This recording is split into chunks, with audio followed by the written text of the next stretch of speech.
Hello everyone, this is Emo and today we will be reviewing One Piece chapter 1056, Cross Guild. And let's just start with the most mind-blowing thing in this chapter. Shinobu is hot again. And yes, this is what nobody has ever expected. Shinobu is now very hot and she will tell us everything about the One Piece because she is now hot.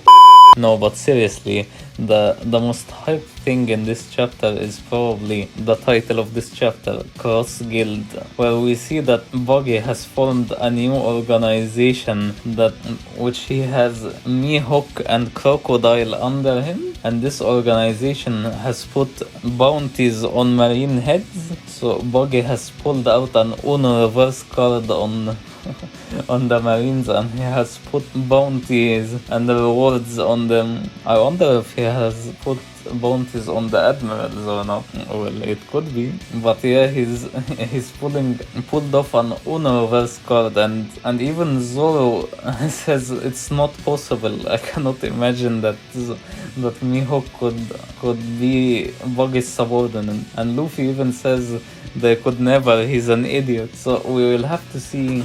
I don't think they're actually working on that, and they probably formed an alliance or some sort, but of course Buggy takes all the credit without even realizing. And I'm also excited to see who else is in this group. We could also see other familiar faces, but these are probably the heavy hitters, and that's why the world government now views Buggy as the emperor and these are his commanders. So who would have thought that Mihawk would be Buggy's subordinate? And apparently Kid is very pissed off by Buggy. He says this emperor pisses me off, and he says this guy, and it was Buggy.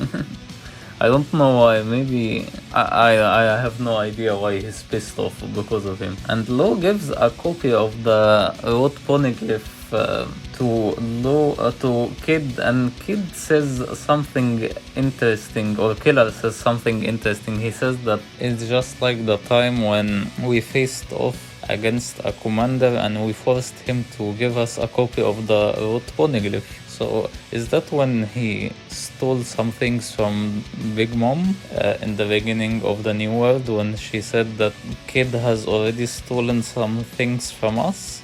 So they probably stole the Road Poneglyph from them at that time.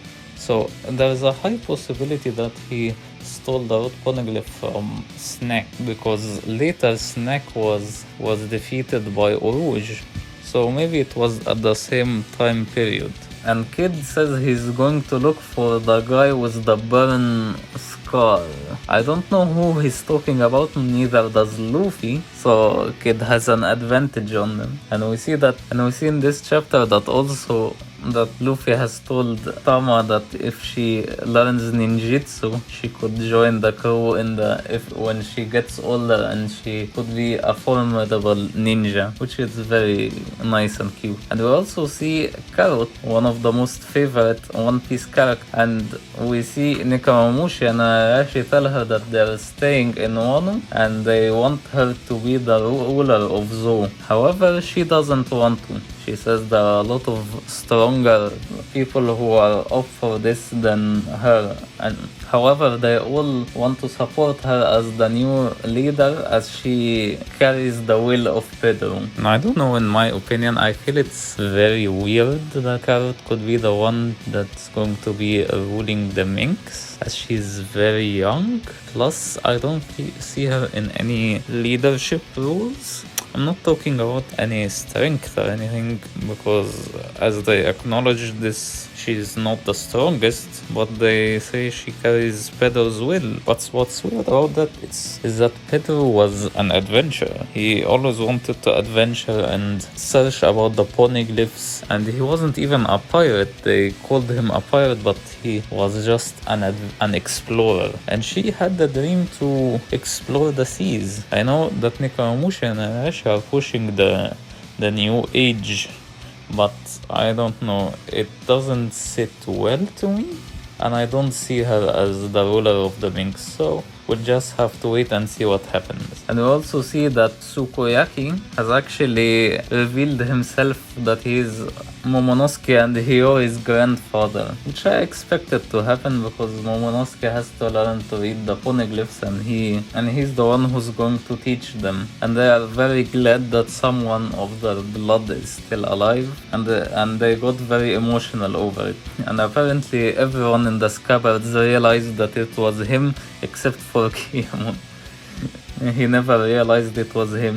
And we see that Robin tells the crew that Pluton is in this country, and Frankie is really surprised that it actually exists. And Robin asks Luffy if he wants it, and Luffy just says no, I don't want it, and which is really prominent, as I never thought that Luffy would actually use an ancient weapon or something. Maybe they will be relevant in the final war, but maybe Momonosuke will bring Pluton to the final war, and Shirahoshi will be there with the Sea Kings in the final battle. And I don't know about Uranus will also be there in some sort of way, but we have no clue about Uranus. And apparently Caribou has heard the conversation regarding Pluton, and he will tell it to a certain person. And right now Caribou knows about 2 of the ancient weapons. He has heard 2 conversations regarding the ancient weapon. Could this person be Drake, as in the cover story Drake is the one who brought him to Wano, or is it someone else?